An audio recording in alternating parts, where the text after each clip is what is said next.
환경 분석에서 키워드를 도출하는 방법. 자, 어떻게 해야 되냐면요. 유형이 두 가지가 있어요. 그러니까 유형 1로 본다라고 하면 유형 1로 본다라고 하면 일단은 1차 자료, 2차 자료 있죠. 이거를 먼저 분석을 좀 해야 돼요. 그 1차 자료라는 것은 기존에 있었던 뭐 서베이를 했든지 또는 인덱스 인터뷰를 했든지 필드 리서치가 뭐 데이터들이 있을 거 아니에요. 혹은 2차 자료라는 것은 우리가 데스크 리서치가 되든지 아니면 트렌드 보고서가 있든지 어떤 레포팅이 있든지 어떤 자료가 있겠죠. 이 자료를 가지고요. 뭐를 쓰게 되냐면요. 바로 키워드를 포스트잇에 적는 거예요. 그러니까 뭔가 시사하는 바 있죠. 그럼 1차나 2차를 가지고 바로 키워드를 다 적어냅니다. 그래서 키워드를 적어요. 키워드를 적으면 비슷한 의미의 성격을 지닌 것끼리 서로 모을 수가 있어요. 그렇죠?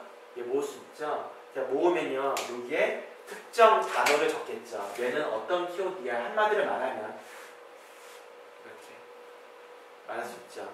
이거를 서술로 이야기할 수가 있어요. 두 줄 정도래요. 뭐뭐를 고려해야 된다. 뭐뭐를 고려해야 된다. 이런 식으로요. 이렇게.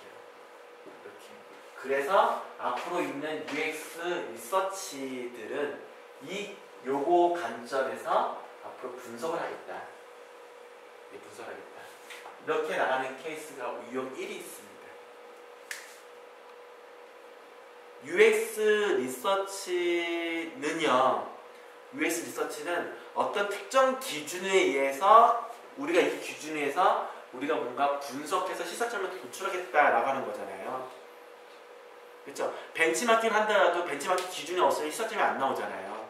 그것처럼 그 어떤 기준에 의해서 내가 조사를 하겠다라고 하는 거기 때문에 그러면 환경 분석이 안 하면 상관없는데 환경 분석을 했다라는 것들은 그 다음 네스트의 방법론과 서로 연관성을 가져야 된다는 뜻이잖아요. 그게 뭡니까? 환경 분석 끝나면 UX 리서치가 진행된단 말이죠.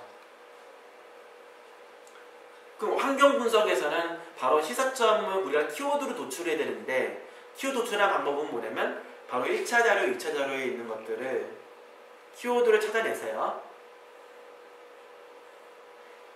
그 다음에 그것을 그룹핑을 시켜서 그거를 가지고 얘를 가지고 우리는 UX 리서치를 나갈 수가 있다. 이게 바로 유형 1에 해당이 됩니다. 요 이해되십니까?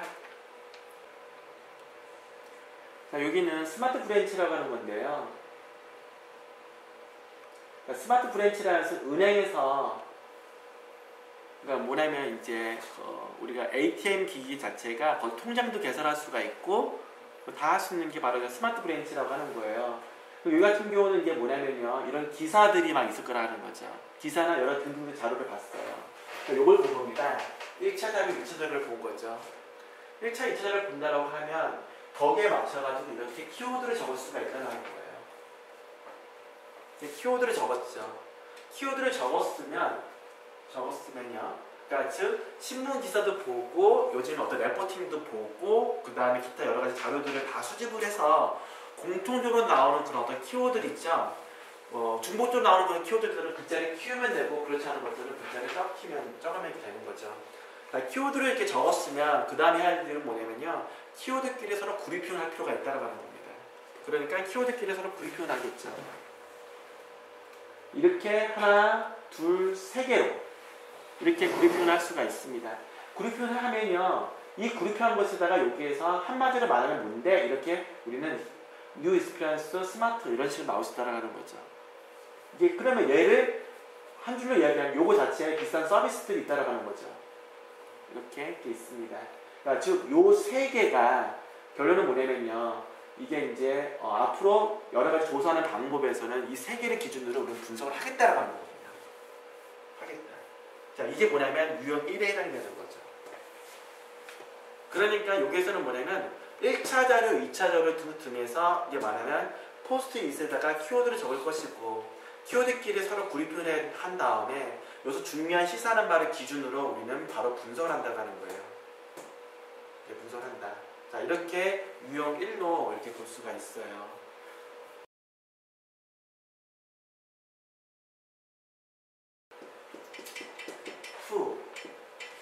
는 어떻게 할 수 있냐면요.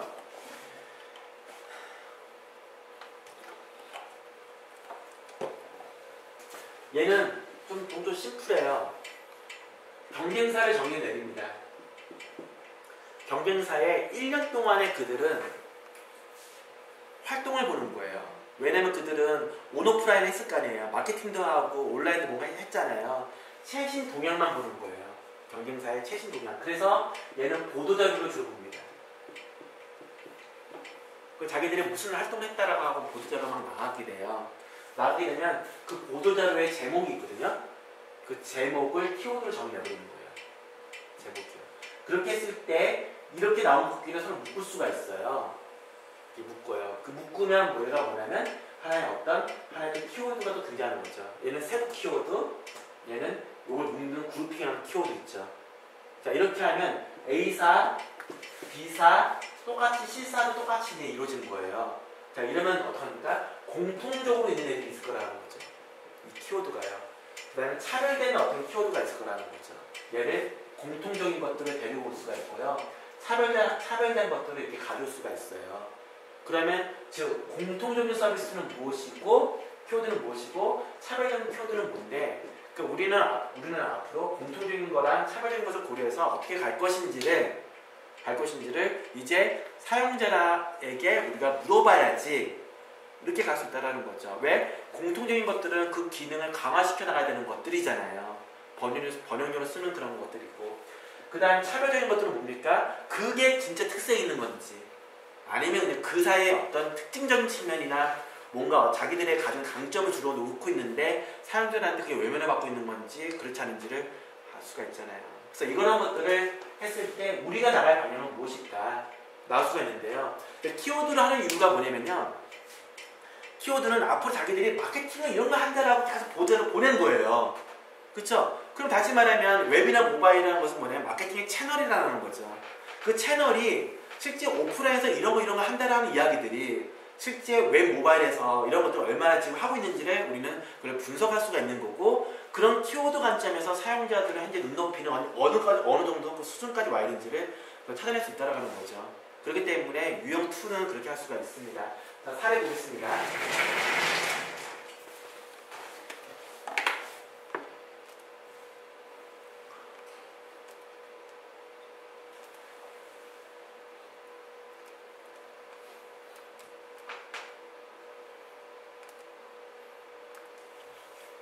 학생들이 만들었던 과제를 보면요. 어떤 게 있냐면 여기는 아까 제가 설명해 드려서 넘어갈게요. 자, 여기 신문 스크랩이 나와 있죠. 그래서 1년 동안 신문 스크랩을 했다라고 하는 거예요. 그럼 어떤 거냐면요. 카카오 그룹을 본다라고 하면요. 이게 뭡니까? 기사 제목이죠. 맞죠?